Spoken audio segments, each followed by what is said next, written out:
Hello and welcome to all of you in geography class.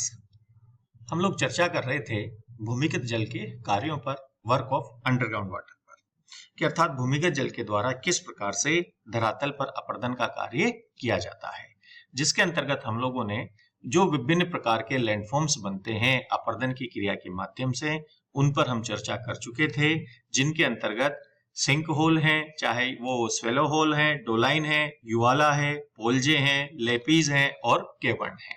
इन पर हम यहाँ पर विस्तार से चर्चा कर चुके थे कि इनका निर्माण किस प्रक्रिया के माध्यम से और किस प्रकार से होता है, उस पर हम चर्चा यहाँ पर कर चुके हैं। अब हम इसी को आगे बढ़ाते हुए हम देखते हैं कि अगली जो स्थलाकृति आती है, उस अगली स्थलाकृति को हम कहते हैं नेचुरल ब्रिज अर्थात प्राकृतिक पुल। ये जो प्राकृतिक पुल है, इसका निर्माण दो रूपों के अंतर्गत होता है।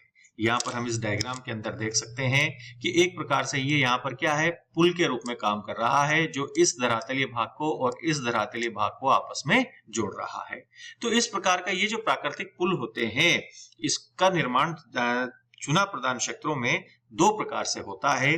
पहला तो ये कि ये जो कंदराएं आंतरिक भाग में बनती हैं, यदि इसकी छत जो है वो ध्वस्त हो जाती है, गिर जाती है और उसका कुछ भाग एक अवशिष्ट के रूप में रह जाता है, तो उस प्रकार के भाग को हम एक पुल के रूप में जो रह जाता है, तो उसी भाग को हम प्राकृतिक पुल के नाम से जानते हैं।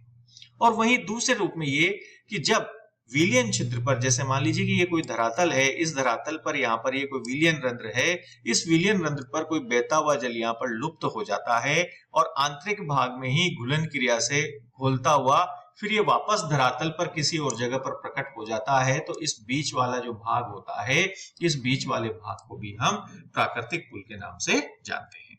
अर्थात ये जो प्राकृतिक पुल है, इसका निर्माण दो रूपों के अंतर्गत होता है। पहला भाग ये कि जब कंदरा की जो छत है, केवर्ण की जो छत होती है, यदि वो नष्ट हो जाए, ध्वस्त हो जाए और उसका केवल कुछ भाग ही अवशिष्ट के रूप में एक पुल के रूप में बचा रह जाता है, तो उस भाग को ही हम प्राकृतिक पुल के नाम से जानते हैं। या फिर जब विलयन रंध्र पर, विलयन छिद्र पर जब नदी लुप्त हो जाती है, तो वो घुलन क्रिया से कंदरा का निर्माण करती हुई पुनः धरातल पर प्रकट हो जाती है, तो जिसके कारण से जो आकृति बनती है, उसे हम प्राकृतिक पुल के नाम से जानते हैं। तो ये हम देख सकते हैं। इसके बाद हम और बात करें तो नेक्स्ट जो आकृति आती है, उसे हम कहते हैं हम्स। ये हम्स एक प्रकार से मोनाडनोक होते हैं। अर्थात जब चूना प्रधान क्षेत्रों के अंतर्गत बहता हुआ जल जब आंतरिक भाग की ओर जाता है, तो वह अपरदन के विभिन्न कार्य करता हुआ चला जाता है, जिससे विभिन्न प्रकार के स्थलरूप बनते हैं। लेकिन कुछ कठोर चट्टानी भाग जो अवशिष्ट के रूप में बचे रह जाते हैं, उन कठोर चट्टानी भागों को ही हम हम्स के रूप में जानते हैं। अर्थात ये चूना प्रधान क्षेत्रों के अंतर्गत अपरदन की प्रक्रिया में मिलने वाले मोनाडनोक के रूप में होते हैं, जिनको कि हम हम्स के रूप में जानते हैं। तो हमने देखा कि इरोजनल जो लैंडफॉर्म्स होते हैं, ये चूना प्रधान क्षेत्रों में भूमिगत जल के द्वारा कई प्रकार के बनाए जाते हैं, जिनमें sink hole, swallow hole, doline, uvala, polje, lapies, cavern, natural bridge और हम्स इत्यादि इसके अंतर्गत प्रमुख रूप से शामिल होते हैं। अब हम बात करते हैं, यहाँ पर एक डायग्राम के अंतर्गत हम इन सभी स्थल रूपों को एक साथ देख सकते हैं, चाहे वो इरोजनल लैंडफॉर्म्स हों या डिपोजिशनल लैंडफॉर्म्स हों। हम यहाँ पर ये देख सकते हैं इस डायग्राम के अंतर्गत कि किस प्रकार से भाग बनते हैं। जैसे कि ये धरातल है, इस धरातल पर यहाँ पर हमें सबसे पहले ये सिंक होल हमें यहाँ पर बनते हुए दिखाई दे रहे हैं। फिर धीरे धीरे ये जब बड़े हो जाते हैं, तो बड़े हो जाने पर ये धीरे धीरे ही सिंक होल ही स्वेलो होल के रूप में परिवर्तित हो जाते हैं। या फिर हम उसके बाद हम कहें तो स्वेलो होल के साथ ही डोलाइन, युवाला और पोल्जे के रूप में बन जाते हैं। और जहां पर एक प्रकार का गहरा गड्ढा बन जाता है और वहां पर जल रिसता हुआ जो जल है वो आंतरिक भाग की ओर चला जाता है, तो उस प्रकार से बनने वाले भाग को हम कास्ट वैली अर्थात कास्ट घाटी के नाम से जानते हैं। वहीं इसके साथ साथ हम देखते हैं कि ये इस प्रकार से घुलता हुआ जल जब आंतरिक भाग की ओर जा रहा है, तो ये केव एंट्रेंस के रूप में है। और ये जब केव एंट्रेंस के रूप में है, तो ये आंतरिक भाग में इसने चट्टानों को घुला करके खोखली आकृति बना दी है। उस खोखली आकृति को ही हम केवर्ण के नाम से जानते हैं। इसी प्रकार से कई सारे भाग हमें यहाँ पर इसके अंतर्गत दिखाई देते हैं, जो कि चूना प्रधान क्षेत्रों के अंतर्गत वे स्थलाकृतियों के रूप में जाने जाते हैं। अब हम बात करते हैं नेक्स्ट डिपोजिशनल लैंडफॉर्म्स के बारे में। अर्थात निक्षेप से निर्मित जो विभिन्न स्थल रूप होते हैं, वो किस प्रकार से बनते हैं। अब यहाँ पर यह बात तो बिल्कुल स्पष्ट है कि जब प्रवाहित जल रिसता हुआ नीचे की ओर जाता है तो उस नीचे की ओर जाते हुए जल में चूने के कण घुलते हुए चले जाते हैं।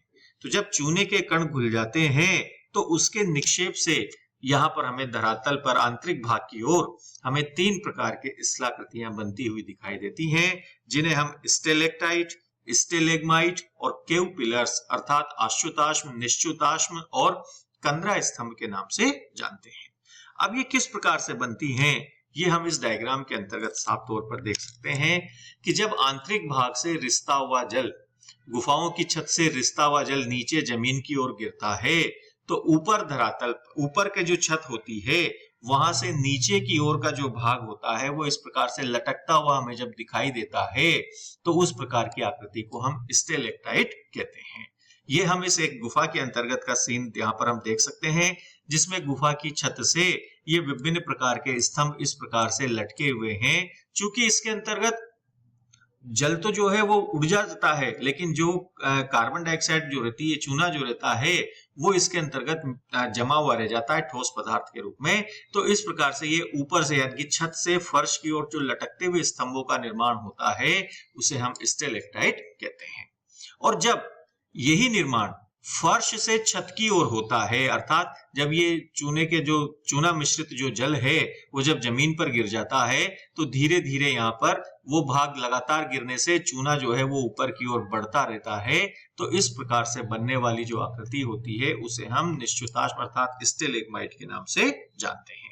ये फर्श से ऊपर की ओर होता है। ये इस प्रकार से हम देख सकते हैं कि फर्श से ऊपर की ओर होने वाली आकृति को तो हम स्टेलेग्माइट, और जो छत से फर्श की ओर बनते हैं इनको हम स्टेलेक्टाइट के नाम से जानते हैं। अर्थात छत से फर्श की ओर बनने वाले स्थलाकृति को हम आश्युताश्म और फर्श से छत की ओर बढ़ते हुए इन स्तंभों को हम निश्चुताश्म अर्थात स्टेलेग्माइट के नाम से जानते हैं।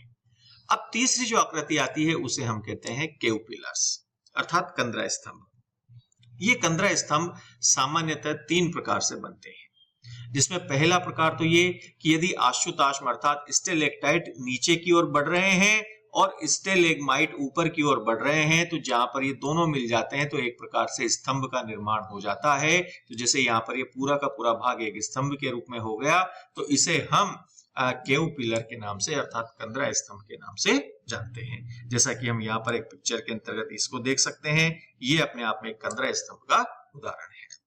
वहीं दूसरी ओर यदि आश्युताश्म जो है वो लगातार बढ़ते हुए छत से जो है वो फर्श की ओर पहुंच जाते हैं, जैसे ये फर्श है यहाँ तक अगर पहुंच जाते हैं, ये लगातार जैसे बढ़ते हुए नीचे तक आकर के फर्श की ओर पहुंच जाते हैं तो ये भी एक प्रकार का स्तंभ बन जाता है जिसे हम केव पिलर्स कहते हैं।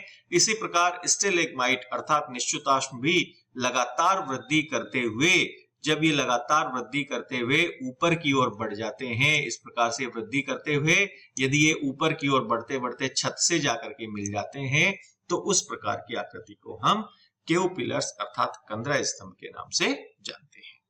तो डिपोजिशनल लैंडफॉर्म्स के अंतर्गत ये 3 प्रकार की स्थलाकृतियां महत्वपूर्ण होती हैं, जिन्हें कि हम स्टेलेक्टाइट, स्टेलेग्माइट और केव पिलर्स के नाम से जानते हैं। स्टेलेक्टाइट अर्थात आश्युताश्म छत से फर्श की ओर लटकते हुए स्तंभ, स्टेलेग्माइट अर्थात निश्चुताश्म फर्श से छत की ओर बढ़ते हुए स्तंभ, और केव पिलर्स जहां पर ये दोनों मिल जाते हैं, या आश्युताश्म फर्श तक पहुंच जाए या निश्चुताश्म छत तक पहुंच जाए तो उस प्रकार से बनने वाली स्थलाकृति को हम केव पिलर्स के नाम से जानते हैं। तो इस प्रकार से हमने जो भूमिगत जल के द्वारा, चाहे वो इरोजनल लैंडफॉर्म्स हो चाहे वो डिपोजिशनल लैंडफॉर्म्स हो, उनके द्वारा बनने वाली विभिन्न प्रकार की स्थलाकृतियों के बारे में हमने यहाँ पर जानकारी प्राप्त की है। तो ये अपर्दन का जो माध्यम है भूमिगत जल, ये विशेष तौर पर चूना प्रधान क्षेत्रों के अंतर्गत कार्य करता है और चूना प्रधान क्षेत्रों के अंतर्गत ही बनने वाली ये विभिन्न प्रकार की स्थलाकृतियां हैं जिनका की अध्ययन अभी हम लोगों ने किया है इरोजनल और डिपोजिशनल लैंडफॉर्म्स के रूप में। तो इसी प्रकार हम अपर्दन के जो विभिन्न माध्यमों पर चर्चा कर रहे थे उसमें से आज हमने यहाँ पर बात की है भूमिगत जल के कार्यों पर। अगले माध्यम पर हम हमारी अगली क्लास के अंदर चर्चा करेंगे। आप इसी प्रकार हमारे साथ कंटिन्यू रहिएगा। Thank you very much.